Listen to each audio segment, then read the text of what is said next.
Taona ankehitriny ny Makoto Institute izay fitoerana mampianatra teny japoney eto Madagasikara no marihana teny amin'ny foibeny etsy ampandrana izany fotoana izany androany. Tonga nanotrona ny fotoana moa ny ambassadeur ny Japon eto amintsika Hitoshi Tojima.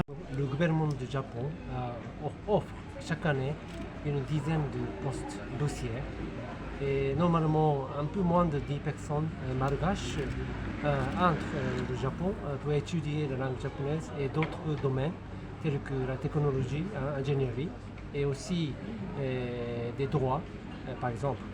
Donc nous souhaitons que les jeunes malgaches qui étudient la langue japonaise ici à Makoto et aussi à l'université de Antananarivo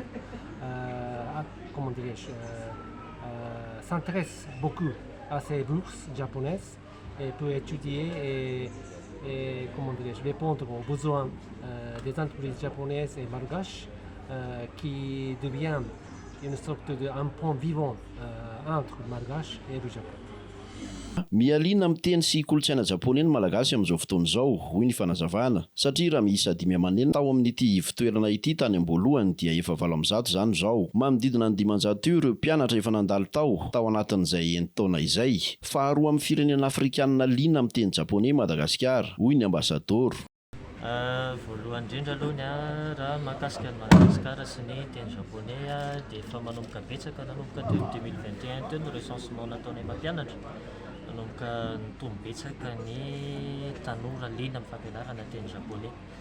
Dia raha ny fifandraisana Makoto manokana dia izay ny isan'ny nampirisika ny tato Makoto hitady débouché, hitady lalana zany ho an'ireo tanora malagasy ireo satria raha ny fahafantaranay anazy hatramin'ny 1993 nisy fampianarana teny japoney teto Madagasikara dia sarotra ny ahitana débouché amin'ny fianarana teny japoney nefa betsaka ny tanora sy ny ankizy liana amin'ilay izy. Nanomboka tamin'ny taona farany teo zany izahay tamin'ny 2025 teo no roso tamin'izay fitadiavana partenaire zay dia misy ny partenaire zay miara-miasa aminay any Japon sy ny eto Madagasikara. Tamin'ny 2020 no nisokatra amin'ny Makoto nanomboka tamin'ny mpianatra anankenina izy tamin'izany. Eritaona taorianan'izay tafakatra teo amin'ny 10 teo ny mpianatra na tonga anay nanangana ny association ny Makoto. Dia raha hatramin'izao fotoana itenenantsika izao efa eo amin'ny 500 latsaka kely eo zany ny mpianatra efa nandalo nianatra teto fa ny mpianatra actif amin'izao fotoana izao dia eo amin'ny 108 eo.